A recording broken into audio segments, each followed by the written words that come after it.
জগন্নাথ বৰুৱা বিশ্ববিদ্যালয় অসমীয়া বিভাগৰ উদ্যোগত বক্তৃতা অনুষ্ঠানৰ গ্ৰন্থ উন্মোচনী অনুষ্ঠান অনুষ্ঠিত যোৰহাটৰ জগন্নাথ বৰুৱা বিশ্ববিদ্যালয় অসমীয়া বিভাগৰ উদ্যোগ আৰু গুৱাহাটী JS পাব্লিকেশ্যনৰ সহযোগত আজি জগন্নাথ বৰুৱা বিশ্ববিদ্যালয় সভাগৃহত অনুষ্ঠিত হয় এক বিশেষ বক্তৃতা অনুষ্ঠান আৰু গ্ৰন্থ উন্মোচন অনুষ্ঠান এই বিশেষ অনুষ্ঠানত অনুষ্ঠিত কৰা হয় দুটাকৈ বিশেষ বক্তৃতা অনুষ্ঠান সেই অনুসৰি অনুষ্ঠানত ভাৱ প্ৰধান অসমীয়া উপন্যাসৰ বিষয়ত বক্তৃতা প্ৰদান কৰে ডক্টৰ দেৱভূষণ বৰাই আনহাতে অনুষ্ঠানত উপস্থিত থাকে অতি সাম্প্ৰতিক অসমীয়া চুটিগল্পৰ গতি প্ৰকৃতিৰ বিষয়ত বক্তৃতা প্ৰদান কৰে ডক্টৰ প্ৰশান্ত কুমাৰ চুটিয়ে আনহাতে অনুষ্ঠানত জগন্নাথ বৰুৱা বিশ্ববিদ্যালয়ৰ উপাচাৰ্য ডক্টৰ জ্যোতিপ্ৰসাদ শইকীয়াই দুখন উপন্যাস ক্ৰমে মৃত্যু স্নান আৰু দ্বিতীয় পৃষ্ঠাৰ উন্মোচন কৰে উপন্যাস দুখন উন্মোচন কৰে শিৱসাগৰ বিশ্ববিদ্যালয়ৰ উপাচাৰ্য ডক্টৰ মহাদেৱ পাটগিৰিয়ে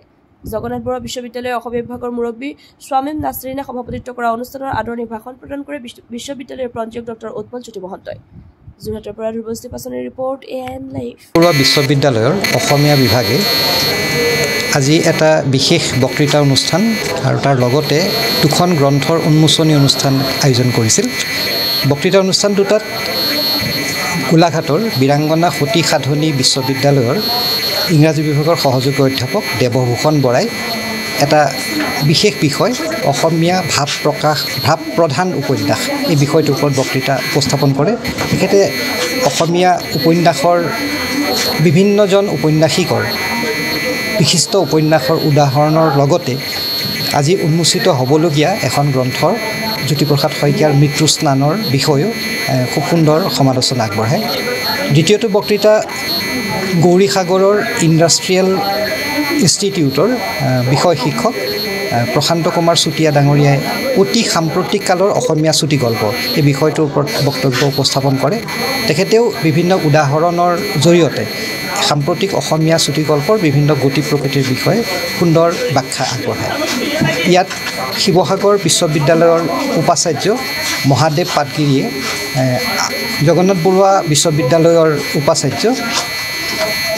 ডক্টৰ জ্যোতিপ্ৰসাদ শইকীয়াৰ দুখন উপন্যাস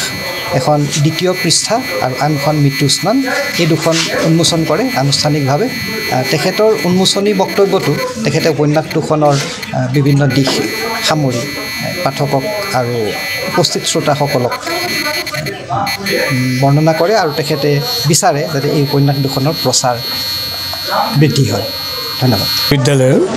অসমীয়া বিভাগৰ সৌজন্যত আৰু এই বিশ্ববিদ্যালয়ৰ পৰিয়ালৰ সহযোগত মোৰ অৰ্থাৎ ডক্টৰ জ্যোতিপ্ৰসাদ শইকীয়াৰ দুখন উপন্যাস এখন মৃত্যু স্থান আৰু অন্যখন দ্বিতীয় পৃষ্ঠা এই দুখন উপন্যাস আজি উন্মোচন কৰাৰ সিদ্ধান্ত গ্ৰহণ কৰা হ'ল যিকোনো খবৰৰ বিজ্ঞাপনৰ বাবে যোগাযোগ কৰক 7896121996